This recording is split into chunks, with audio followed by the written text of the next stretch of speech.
Wala nang maraming paligoy-ligoy pa, diretso sa punto na. Maiksi lang ang komentaryo, pero diretso sa punto. Maraming kuro-kuro, may tiwali, may totoo. Dito, sa puntong diretso tayo. Punto, diretso.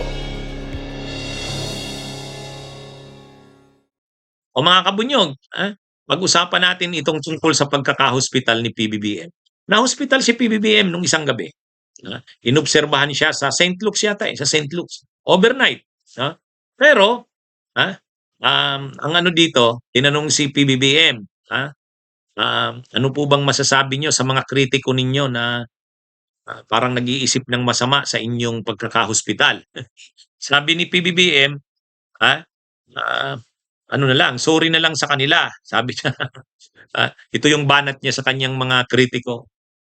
Sabi ni PBBM, sorry na lang sa kanila. Hindi naman daw life-threatening yung kanyang sakit. Hindi naman daw life-threatening. Kasi, ano lang naman, ang sakit ni PBBM, ayon mismo yan sa kanya, at saka kay Yussi Claire Castro, ito, ang sagot ni PBBM, wag muna kayo masyado ma-excite dahil it's not a life-threatening condition. Huwag kayong mag-alala. The rumors of my death are highly exaggerated. Ang hirit ng Pangulo huwag kayong excited. Pabiro pong banat yan ni Pangulong Bongbong Marcos matapos umugong na may malala umano siyang sakit. Yan ay matapos dalhin sa ospital ang Pangulo nitong Miyerkules ng gabi. Sa isang video, masaya at masiglang humarap si PBBM at isa-isang sinagot ang spekulasyon tungkol sa kanyang kalusugan. Aniya, maayos na ang kanyang kondisyon ngayon matapos isailalim sa medical observation. Sumama lang daw ang kanyang pakiramdam dahil sa matinding stress at katandaan.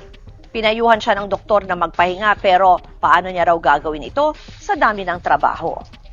Okay muna masyadong excited dahil it's not a life-threatening condition. The rumors of my death are highly exaggerated.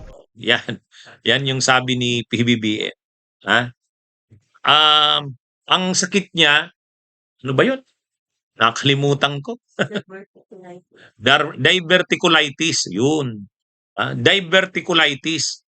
Akala ko nga, yung sakit na yun, diverticulitis, akala ko, biro niya lang.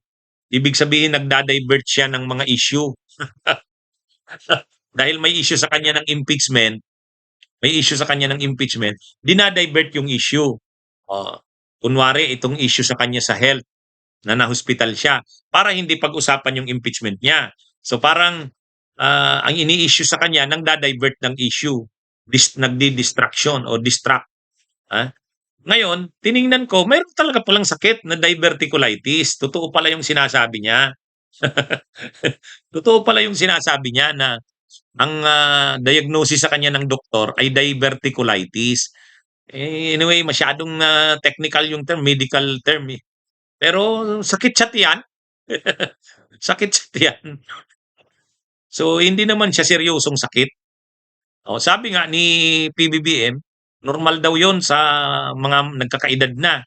At saka masyadong nai-stress. Siyempre, presidente ka ng Pilipinas, siyempre may stress ka talaga. Kaya sabi niya, wala naman daw problema doon sa sakit niya. Yung diverticulitis, ano naman daw yon, hindi naman daw life-threatening condition.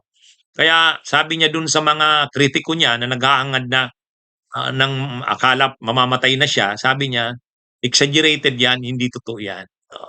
Anyway, mga kabunyog, mga kababayan, yan yung tungkol sa bali-balita na na-hospital si PBBM. Kumpirmado na na-hospital. Totoo naman na confine, overnight doon sa St. Luke's, kailangan kasing obserbahan. Pero hindi naman daw ang banat ni PBBM doon sa mga nag-iisip sa kanya ng exaggerated na tay na siya or delikado ang lagay niya, hindi. Sabi rin ni Yussi Claire Castro, ang advice ng doktor, wag munang magtrabaho.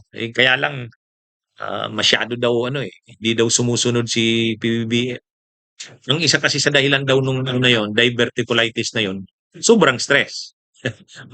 Anyway, mga kabunyog, mga kababayan, yan yung tungkol dyan sa issue ng kaya binira ni PBBM yung mga, syempre yung mga DDS. kung mabalita lang na hospital, dinala sa hospital. Hindi naman dininay kasi ng Malacanang yun eh. Nung mapalita lang na dinala sa hospital, kaagad-agad siguro iniisip ng mga DDS. O yan, ano bang nangyayari kay ano? Dinala daw, emergency. Ha? Na hospital daw. O, kaya lang yun na nga, hindi naman pala seryosong kondisyon. Ha? Ah, hindi naman pala seryosong kondisyon. Kaya si PBBM na mismo ang sumagot sa issue.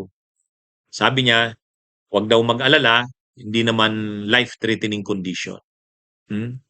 Mayroon pa ngang mayroon pa ngang ginawa pa ngang katatawanan ng mga ng mga DDS. Siguro daw. Sino ba 'yun?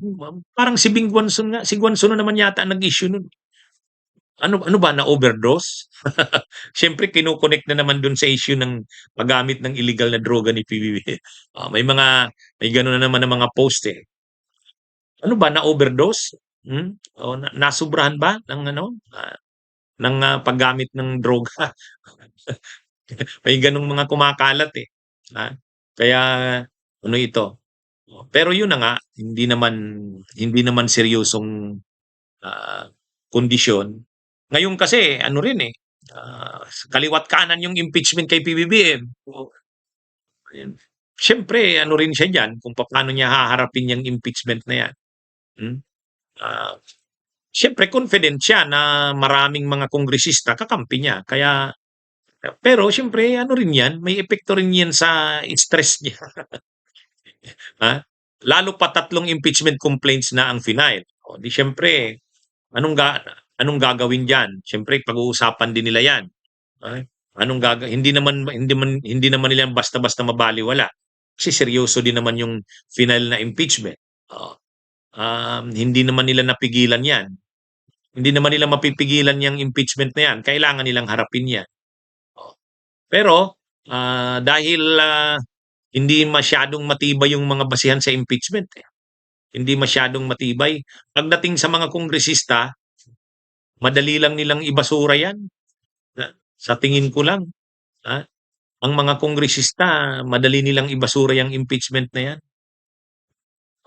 Iba yan dun kay Sara Duterte. Yung kay Sara Duterte talaga kasi tumbak yung at saka yung mga ebidensya dun, grabe. Kaya ano naman talaga yon, mahirap lusutan ni Sara yung impeachment na yon noong 2025. Kahit ngayon, itong ipa-file, kung may ipa-file na kay Sara na impeachment sa February 6, mahirapan siyang lusutan yan. Totoo lang.